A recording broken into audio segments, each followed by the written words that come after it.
नमस्कार, राजवीर सिंह सोलंकी, विकासशील भारत के लिए। आज हम टॉपिक लेके आए हैं बीजेपी इतने बहुमत से, अच्छे बहुमत से, प्रचंड बहुमत से क्यों जीती, जबकि कहा जा रहा था कि बीजेपी 200 के आसपास रहेगी।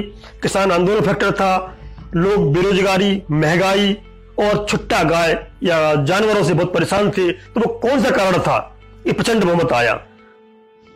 तो मैं सबसे पहले हमारे सहयोगी रंजीत जी का साथ में चर्चा करूंगा। मेरे हिसाब से जो लगता है, आज जितने मुद्दे थे बीजेपी के अगेंस्ट में, चाहे महंगाई हो, रोजगार हो, या भर्तियां नहीं हो रही हो, या छुट्टा जानवर हो, 5 साल से बीजेपी का कार्यकाल रहा है, उसके विरोध की बात हो, सबको राष्ट्रवादिता, हिंदुत्व, राम मंदिर और अति गरीबों को जो राशन मिला है वो भारी पड़ा है। सर, एग्जिट पोल तो कुछ और बता रहा था, फिर बाजी पलट गई एकदम से, ऐसा कैसे हुआ? नहीं, एग्जिट पोल भी देखो कई तरह के थे, 200 से लेकर 300 तो दिखा रहे थे। तो कुछ लोग तो कह देंगे हमने कि 20-25 का मार्जिन होता है जी, ऐसा हो गया। नेशनल मीडिया बीजेपी जिता रहा था और सोशल मीडिया देख पा रहे होंगे आप, दोनों में कितना अंतर है। सोशल मीडिया समाजवादी पार्टी को जिता रहा था या बीजेपी को टक्कर में ला रहा था, दोनों की घमासान टक्कर दिखा रहा था। रफ्तार बहुत तेज लग रही थी मुझे उस समय। तो देखिए, जितना प्रचंड बहुमत से प्रचार चल रहा था और भीड़ थी, उसी लग रहा था टक्कर कांटे की होगी। पंचर हो गई कि नहीं हो गई? पंचर होने का जो मुख्य कारण जो हमें लगते हैं, बहुत सारी जो ग्राउंड पे गए हैं उन लोगों से बात की, मायावती का साइलेंट होना। जहां मायावती साइलेंट हो गई, उसे कहीं ना कहीं लगता है कि उसके वोटर समझ गया कि वो शिफ्ट हो गया बीजेपी की तरफ। ये फैक्टर बहुत बड़ा काम किया है। किंतु आप कहोगे ये फैक्टर उत्तराखंड में और वहां पे कहां चला गया? नहीं, गोवा में, यूपी में शायद वो बुलडोजर और गाड़ी पलटने वाली बात से फर्क पड़ा है। बाबा जी की इमेज बन गई एक बाहुबली की। देखिए, बाबा जी की इमेज, हाँ, इसमें बता दूं आपको, ये मैं स्वीकार करता हूं कि लोगों ने वोट दिया है योगी जी के नाम पे दिया है बीजेपी में, और वो लॉ एंड ऑर्डर के नाम पे दिया है और गुंडागिर्दी को खत्म करने के लिए दिया है, और बेटियां सुरक्षित है इस पर वोट दिया है।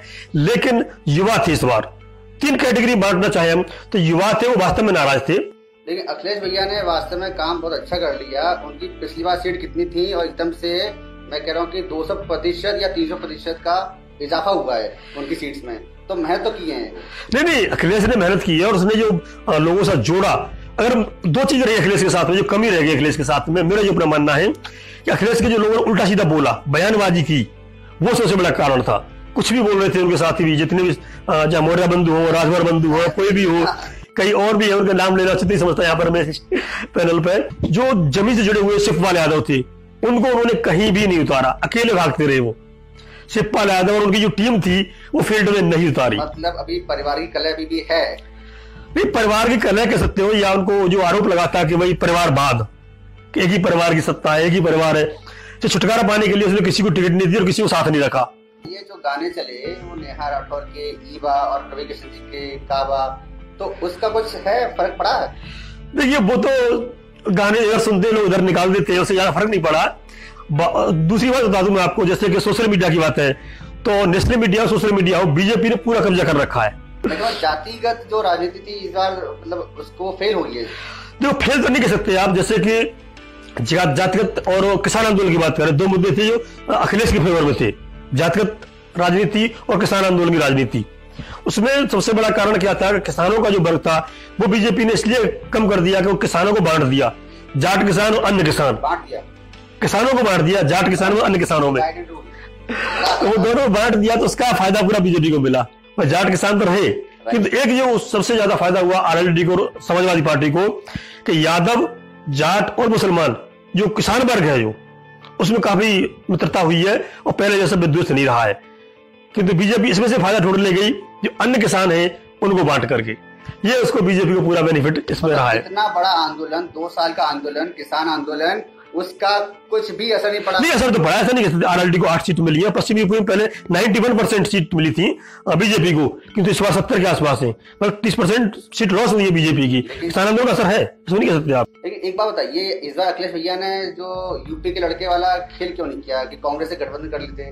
नहीं, उसने कांग्रेस से गठबंधन नहीं किया, परिणाम देख चुके थे वो। इस बार आरएलडी से, राजभर से और जो मौर्य थे उनको साथ लिया उन्होंने। अरे हाँ, मौर्य जी हार गए अपनी सीट से। दोनों मौर्य हार गए, ऐसा कैसे? दोनों देखिए, बड़ा ये जनता जनार्दन है, इसका सम्मान करना चाहिए। खटीमा से धामी जी हार गए, उत्तराखंड के जो वर्तमान सीएम थे। पंजाब से चन्नी जी 2 सीटों से हार गए, अध्यक्ष सिद्धू जी हार गए, और यहाँ हमारे उप मुख्यमंत्री मौर्य जी हार गए। तो जनता तो किसको सिर पर बिठा ले पता नहीं चलता।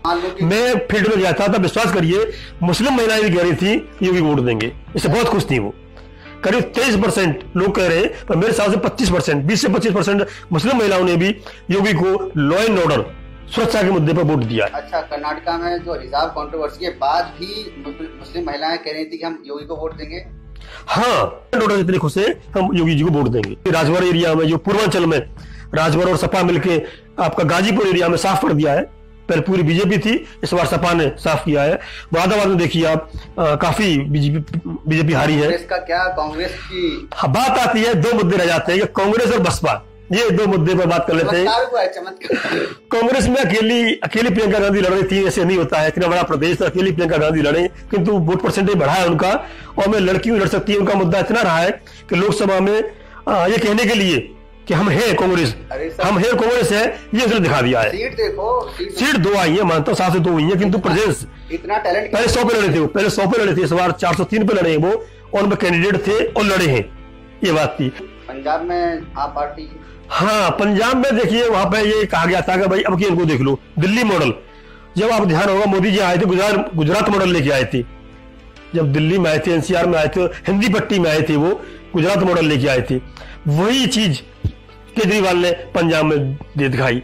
तो खासतौर पर शिक्षा, स्वास्थ्य, सड़क, तीनों का जो असर उन लोगों को लगा कि भाई हमें अगर ऐसा मिलेगा फ्री, तीसरा था फ्री राशन, देखा होगा आपने, और फ्री सब कुछ, फ्री फ्री फ्री फ्री बिजली, फ्री पानी, फ्री राशन, किंतु वो भूल गए कि फ्री पॉल्यूशन भी दे देते हैं कभी कभी दिल्ली में।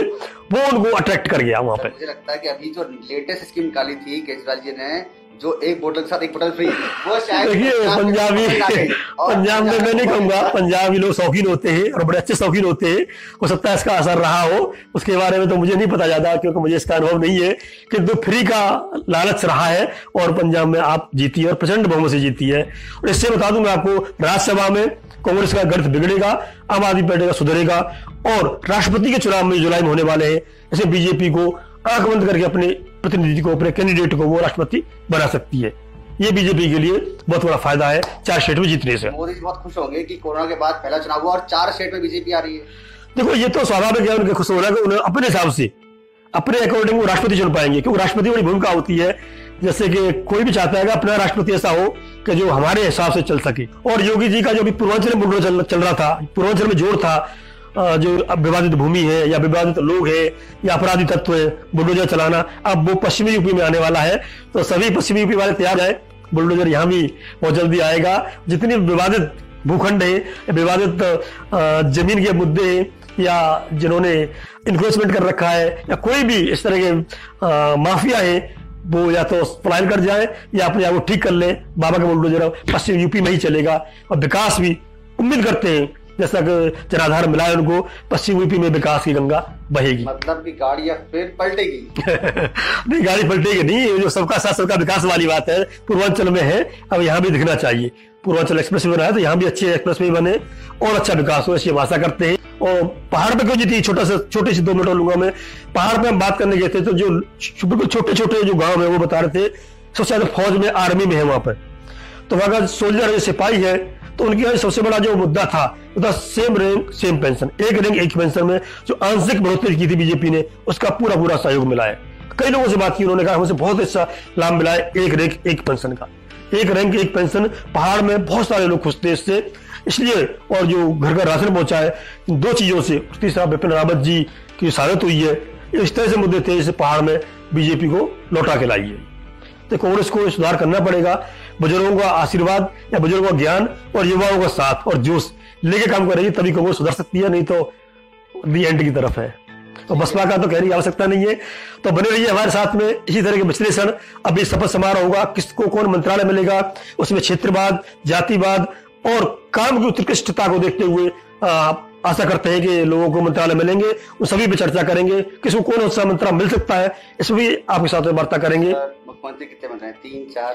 नहीं, मुख्यमंत्री एक ही बनेंगे, उप मुख्यमंत्री बनने की संभावना है, तो अभी से नाम तो नहीं, अगले वीडियो में वो जरूर बताएंगे। बाबाजी बनने मुख्यमंत्री वो सब अगले वीडियो में सब चर्चा करेंगे और बताएंगे कौन संभावना में कैबिनेट मंत्री के में और अन्य मंत्री किसको कौन सा पद मिल सकता है, अगली वीडियो में आएगा। देखते रहिए हमारे साथ, बने रहिए हमारे साथ विकासशील भारत के साथ। एक रिक्वेस्ट करते हैं, चैनल को सब्सक्राइब अवश्य करें, वीडियो को लाइक एंड शेयर करें और बने रहिए हमारे साथ। जय हिंद, जय भारत।